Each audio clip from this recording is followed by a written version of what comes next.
አመሰግናለሁ ወንድማገኝ። ያው በተለያዩ መድረኮች እየገለጽን ነው። አሁን ከፍተኛ ቅስቀሳ ላይ ነው ያለነው። መገናኛ ብዙሃንም ከፍተኛ ትብብር እያደረጉ ነው እና ዛሬ በዚህ የቀረብኩት ይሄኑ ተመሳሳይ ስራ ለመስራት ነው እና ምንድነው ዋናው ዓላማ አሁን በአገራችን ያለው ተጨባጭ ሁኔታ እጅግ በጣም አሳሳቢ ነው። አገሪቱ በከፍተኛ ጦርነት ውስጥ ነው የምትገኘው፣ የኢኮኖሚ ድቀት ውስጥ ነው የምትገኘው እና የኢትዮጵያ ሕዝብ ይሄን ጦርነትን ፖሊሲ አድርጎ የሚንቀሳቀስ አገዛዝ በግልጽ ወጥቶ መቃወም እንዲችል ነው መድረኩ የተዘጋጀው እና የተቃውሞ ትዕይንተ ሕዝብ ነው እና ትዕይንተ ሕዝቡ የሚካሄደው ባልተለመደ ሁኔታ እንደ መጀመሪያ በኢንተርኔት ነው የሚካሄደው እና ዋናው ዓላማ ያው መሪ ርዕስ አለን። የትዕይንተ ሕዝቡ ጦርነት ይቁም፣ የግፍ አገዛዝ ያብቃ፣ ሰላም ይስፈን የሚል ነው መሪ ርዕሳችን እና በዚህ መድረክ ላይ በአገሪቱ ፖለቲካ ተጽዕኖ ፈጣሪ ናቸው የሚባሉ 15 የፖለቲካ ሰዎች ንግግር ያደርጋሉ። ከ100 ሺህ ሰው በላይ ህዝብ ፕሮግራሙን በቀጥታ በአገሪቱ ታሪክ ለመጀመሪያ ጊዜ ይከታተለዋል የሚል ግምት አለን። እሱ እንዲሆን ነው ጥረት እያደረግን ያለነው እና ዋናው ዓላማ ይሄ ነው። ሁለተኛ አሁን በስልጣን ላይ ያለው አገዛዝ ሰላማዊ መድረክን በመድፈቅ ህዝቡን ጸጥና ረጭ አድርጎ ለመግዛት እየሞከረ ነው እና በ21ኛው ክፍለ ዘመን ይሄን ማድረግ እንደማይችል አሁን የዘመኑ ቴክኖሎጂ ትልቅ እድል ለሰላማዊ ትግልም እንደፈጠረ እና ህዝቡ በዚህ በኢንተርኔት ያለውን ስሜት፣ ፍላጎት፣ ጥያቄ፣ ተቃውሞ መግለጽም የሚችል መሆኑን በአንድ በኩል ለማሳየት ነው። በሌላ በኩል ደግሞ አሁን ኢትዮጵያ ውስጥ ያለው ተጨባጭ ሁኔታ መለወጥ አለበት ብለን እናምናለን። ይሄ ሊለወጥ የሚችለው በአንድ በኩል ለውጥ እናመጣለን ብለው የሚያምኑ የፖለቲካ ኃይሎች ትብብር ሲፈጥሩ ነው የሚል እምነት አለን። በሌላ በኩል ደግሞ የህብረተሰቡ ትግል መሬት ላይ ተጠናክሮ ለአሸናፊነት ሲበቃ ነው የሚል እምነት አለን። ስለዚህ ይሄ ትዕይንተ ሕዝብ ወደፊት በተጨባጭ መሬት ላይ ልናካሄደው ለምናስበው ሰላማዊ የህዝብ የእምቢተኝነት ትግል አንድ መስፈንጠሪያ ወይም ደግሞ መነሻ እርሾ ሆኖ እንዲያገለግል ብለን ነው፣ ተነሳሽነት እንዲፈጥር ብለን ነው እያካሄድን ያለነው። የመረጥነው 15 ሰዎችን ነው። 15 ሰዎችን የመረጥነው እንዲሁ ዝም ብሎ በሆነ አጋጣሚ አይደለም። አገሪቱ ውስጥ ያለው የፖለቲካ ቅራኔ ምን ይመስላል? ምን አይነት የአስተሳሰብ ቅራኔዎች ወይም ልዩነቶች ናቸው ያሉት? እነዚህ አስተሳሰቦች ደግሞ በእነማን ይወከላሉ? አሁንስ በአገሪቱ የፖለቲካ ሂደት ተጨባጭ የሆነ ማህበራዊ መሰረት ያላቸው የትኞቹ የፖለቲካ ኃይሎች ናቸው የሚለውን በደንብ አይተን አጠቃላይ ኢትዮጵያን ሊመስል የሚችል ውክልና ያለው ስብስብ በዚህ መድረክ እንዲገኝ ነው ጥረት ያደረግነው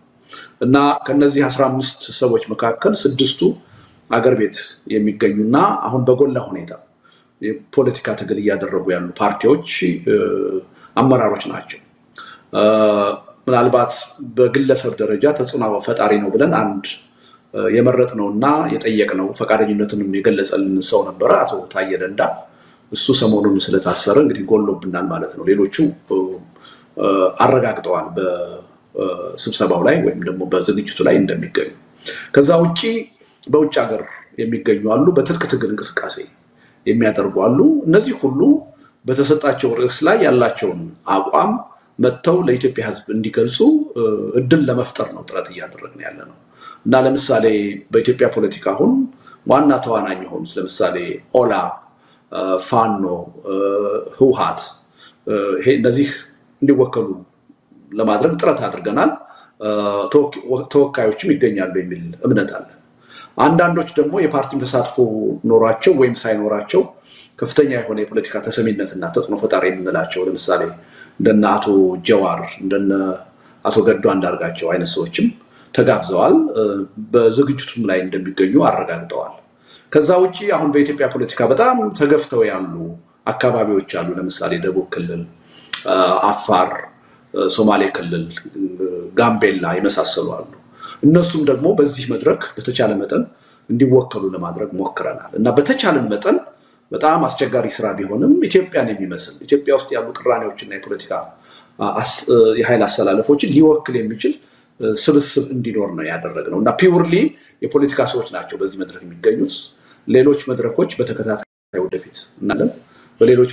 መድረኮች ሲቪል ኦርጋናይዜሽኖችን ለብቻ ልንጠራ እንችላለን ጋዜጠኞችን አክቲቪስቶችን ለብቻ ልንጠራ እንችላለን ዞሮ ዞሮ የሚቀጥል ነው የሚሆነው ይሄ መነሻ ነው የሚሆነው እና በጣም አበረታች ነው ይሄን ዝግጅት ጋዜጦች ማንቱኖች መገናኛ ብዙሃን በቀጥታ እንዲያስተላልፉት የሎቢ ስራ ሰርተናል እስካሁን በተሰራ ስራ እስከ ትናንትና ማታ ድረስ 15 መገናኛ ብዙሃን በቀጥታ ላይቭ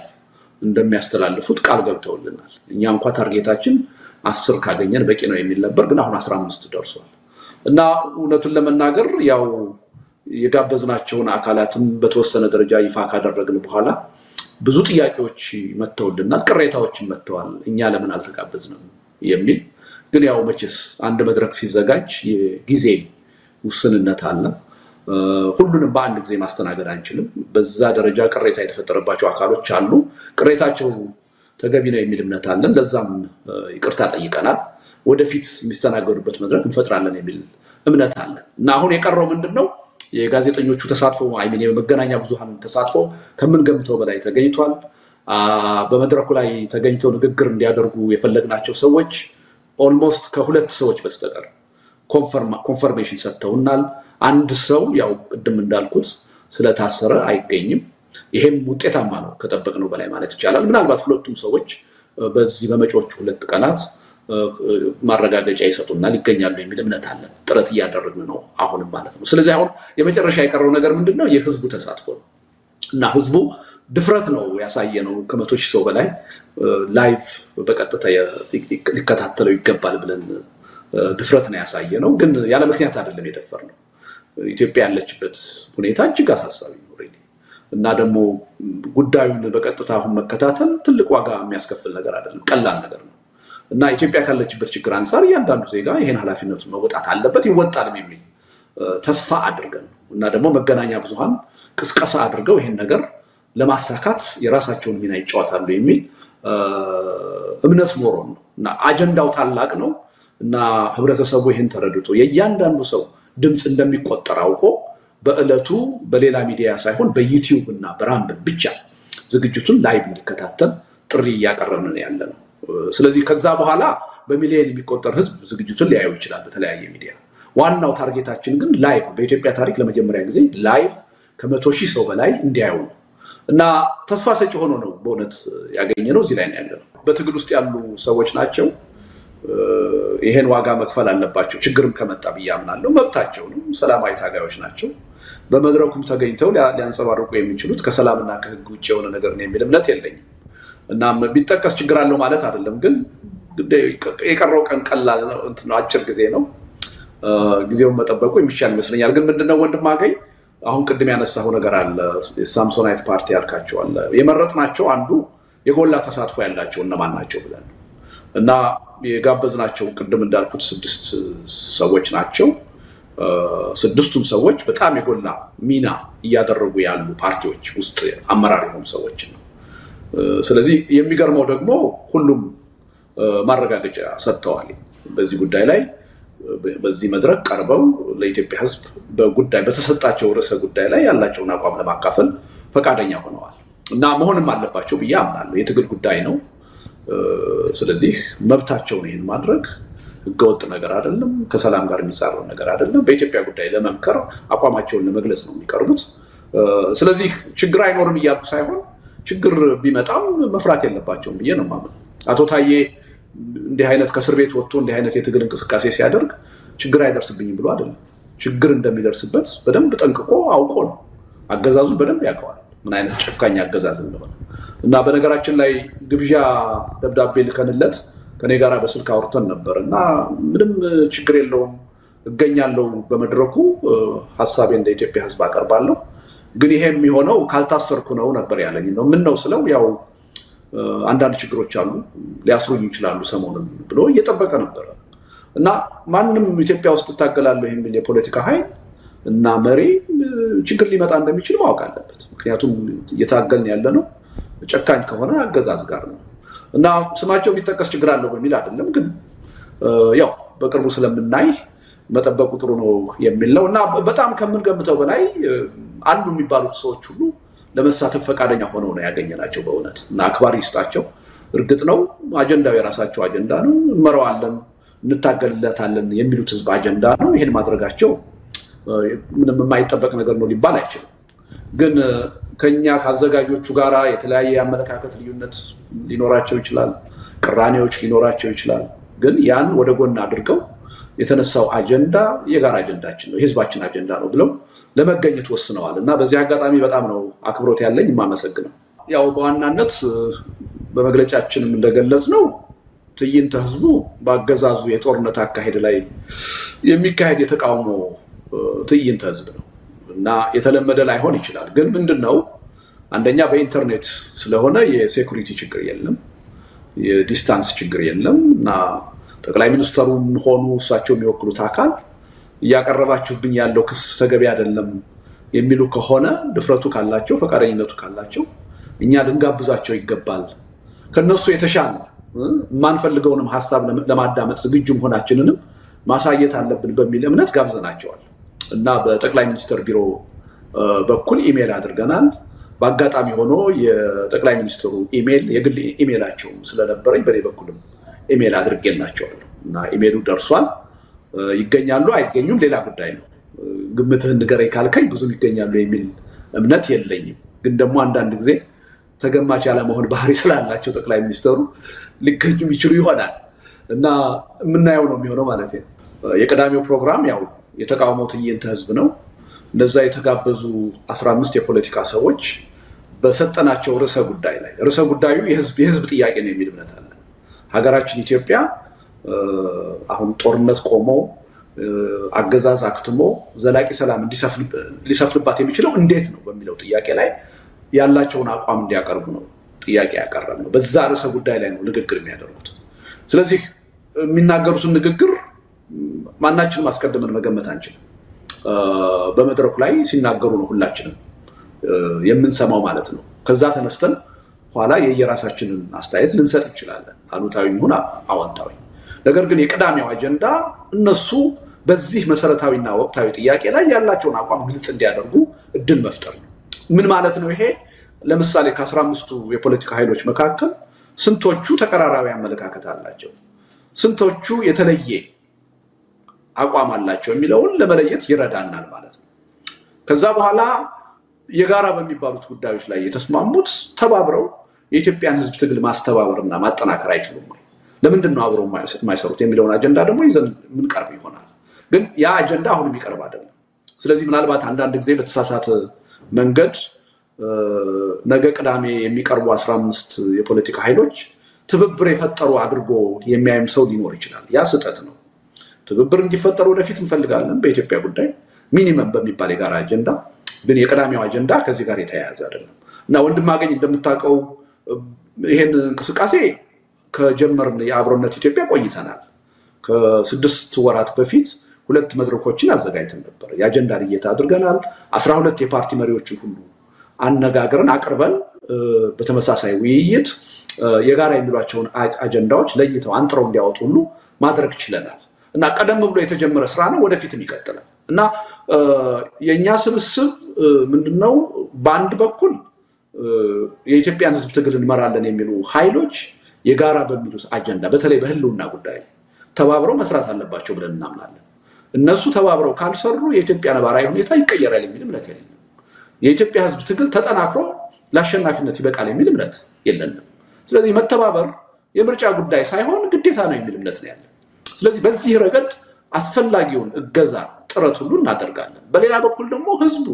መሬት ላይ ያለው ህዝብ ከፍተኛ የሆነ ሰላማዊ የህዝባዊ እንቢተኝነት ትግል አካሄዶ ያለው አገዛዝ የሰላም አማራጭን ወዶ ሳይሆን በትግል ተገዶ እንዲቀበል ማድረግ አለበት የሚል እምነት አለ ስለዚህ ይሄን ትግል በምን መልኩ ሊካሄድ ይችላል የትኞቹ ፓርቲዎች ይሄን ሊመሩት ይችላሉ በምን አጀንዳ ሊያስተባብሩት ይችላሉ የሚለውን ነገር ሁሉ አጀንዳ እየቀረጽን በየሂደቱ በየጊዜው ምናቀርብ ነው የሚሆነው ስለዚህ ይሄ መድረክ ቅድም እንዳልኩት አንድ ስፕሪንግ ቦርድ ወይም መስፈንጠሪያ ተደርጎ መታየት አለበት ወይም አንድ መነሻ እርሾ ተደርጎ ነው መታየት ያለበት ስለዚህ እንዲሁ በኢንተርኔት ቨርቹዋሊ ተገናኝተን መለያየት ብቻ አይደለም ወደፊት ተጨባጭ ሆነ አገዛዝ አንቀጥቅጥ የሆነ ሰላማዊ የህዝባዊ እምቢተኝነት ኢትዮጵያ ውስጥ በአጭር ጊዜ መቀጣጠል አለበት የሚል እምነት አለ መነሳት አለበት የሚል እምነት አለ ያ እንቅስቃሴ ግን በተደራጀ ኃይል መመራት አለበት በተጠና ሐሳብ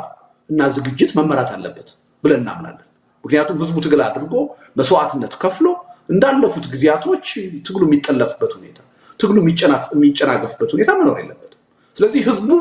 የሚያደርገው ትግል መስዋዕትነት የሚከፍልበት ትግል በተደራጀ ሁኔታ በተደራጁ ኃይሎች መመራት አለበት በተደራጀና በተጠና ሐሳብ መመራት አለበት የሚል እምነት አለ እና ይሄን ክፍተት ለመሙላት ነው በእኛ በኩል ጥረት የምናደርገውና የቅዳሜው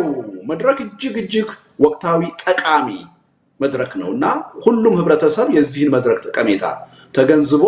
በነቂስ ወጥቶ መሳተፍ አለበት ተቃውሞውንም በተጨባጭ ለኢትዮጵያም ህዝብ በስልጣን ላይ ላለው ማገዛዝ ለዓለም አቀፉ ህብረተሰብም ማሳየት መቻል አለበት እንዲሁ ዝም ብለን ብዙ ህዝብ አገዛዙን ይቃወማል ማለት የትም አያደርሰን ሊቆጠር ሊሰፈር በሚችል መልኩ ማሳየት ጠቃሚ ነው ለቀጣይ ለሚመጣው ትግል ትልቅ መነሻ ይሆናል የሚል እምነት ስላለን ነው ሁላችንም እናቃለን እናንተም እኔም የፖለቲካ ሂደት ውስጥ ነው ያለነው የኢትዮጵያ የፖለቲካ ሂደት ውስጥ ያሉት ቅራኔዎች ከአግባብ በላይ የሰፉ ናቸው የተለጠጡ ናቸው እና ለምሳሌ በቀረበው የንግግር ማድረጊያ ርዕስ ላይ ቅዳሜ ከሚቀርቡት ፓርቲዎች ውስጥ አንዱ ወይም ሁለቱ ወይም ሶስቱ ይሄን አባባል አናምንበትም ሊሉ ይችላሉ ያኔ ነው አቋማቸውን በይፋ መድረክ ላይ መጥተው ሲገልጹ ነው እናቀው ያን ፍርድ የሚሰጠው የኢትዮጵያ ህዝብ ነው እነማናቸው አጀንዳዬን በትክክል የተረዱትና የያዙት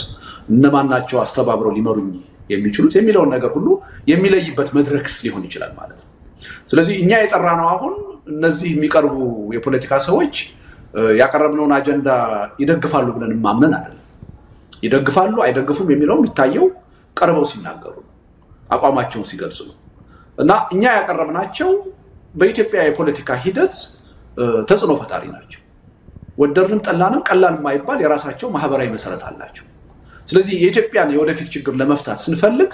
እነዚህ ኃይሎች የሚስተናገዱበት መድረክ መኖር አለበት በሚል እምነት ነው እንጂ የጋበዝናቸው ለምሳሌ ከአንዳንዶቹ ጋራ ያሳሰብ አንድነት አለን ማለት አይደለም